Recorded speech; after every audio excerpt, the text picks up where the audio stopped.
Other features of depository institutions that might be important to you or things to think about when you're choosing which one to go with. One of them is online banking. Now, I would say a majority of depository institutions now have some level of online banking available, where you can go and check your balance, you can make transfers, you can pay bills, any of that kind of stuff. Mobile banking with a mobile app also, depends on how much you use your smartphone and want to use that. Debit cards, your ATM card and your debit card might be together. And then the contactless payment, which we'll talk about. Okay, so your online banking, what it is that you go to a secured internet site, and we'll be talking in class on how to know if it's a secured site. You're going to have a username and password. We'll be talking about how to have a very secure password.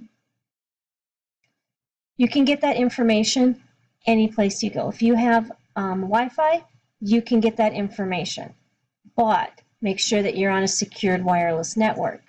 You can transfer money. You can take money in, put money into an account or change accounts. You can take money from savings, put it in your checking if you want. You can pay bills online. You can also set up recurring bill payments. I don't think about most of the bills that I get because I have them on automatic payment. And then you can also apply for credit. So if you're thinking, oh, I might want to buy a car, I might want to take out a personal loan, you can apply for that right online without having to go into the bank until things get farther into the process. For your mobile banking, these are apps on your smartphone or your tablet that are set up a little bit more efficiently than going through a website on your phone or tablet, which is nice and offers the same thing as the online banking. You're just doing it through an app rather than a website. Okay, your debit cards. You know what a debit card is. It's a plastic card. It's hooked into your depository institution account, but it's going to work faster than a check. It's more portable. You don't have to worry about people taking checks because the money is taken directly out of your account immediately. So you don't have to worry about bounce checks either. So if somebody, if you think, okay, I don't know if I have enough money in my account, which you should know because you're going to keep track, but for some reason a fee came out that you weren't aware of, something like that, that money is taken out immediately, and it's not going to take it out unless there is money available. Generally, you're going to have to use a PIN number for this, and we'll talk about how to create a PIN number and how to keep that safe. One of the nice things about the debit card, if you're using them at a store, like if you go to Walmart, use a debit card, you can get cash back. Okay, so if we look at the ATM feature, you go to a machine, you put in your card, you put in your information, and you can get money out of it. Okay, you can also transfer your money, you can check your balance, those kinds of things. Most people are going to use it to take money out of their account. This one, there's probably going to be a fee. Okay, so if I go to the ATM and I want $200, I'm going to pay, $3.50 to get my own money if the ATM is not associated with my depository institution. Now, some depository institutions will allow you to bring in your receipts for those fees, and they will reimburse you, but honestly, a lot of people don't do that because it's not worth the hassle to go in and get that small amount of money back. Here's the deal, though. If I go to Walmart and I pay with my debit card, I can ask for cash back on it, and as long as that money is in my account, I can get cash back and not have to pay that ATM fee.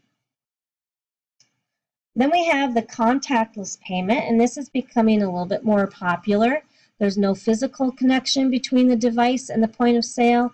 You just wave the card, or like on Apple Pay, you can use that, so there's no contact between you and the store clerk or whatever. Okay, you just wave the card, use your Apple Pay on your phone, and you're good to go. Thing is, not all merchants have that.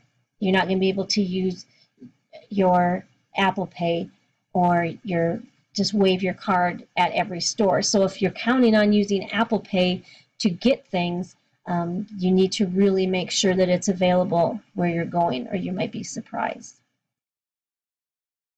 All right. So with your depository institution, they're going to charge fees sometimes, and it's going to be different between institutions and difference between services. Some people are going to charge no ATM fees. Some places are going to charge high ATM fees. Some of them are going to charge for checking. Some of them aren't. It just depends, but that's something you need to research when you're looking into a depository institution. Okay, here's the ones that are most common. An overdraft fee. If you write a check and that check is cashed and there's not money in your account to cover it, you can get charged an overdraft fee. And it can add up pretty fast because that goes to another business that is in charge of bounced checks. So not only are you going to get charged the amount of the check, but sometimes like $35, $40 per check. So let's say you don't have money in your account, you forgot to update your records or whatever, you didn't fill in your cash flow spreadsheet, so you don't know how much money you have, and you write 3 checks. You go to Mega Latte and write a check for $5. You go to Walmart and write a check for $10. You go to Simonson's and get gas and write a check for $15. Okay, that's $30 that you've written checks for that you don't have money in the bank for. Each of those checks can cost you $35 or more in fees because it bounced.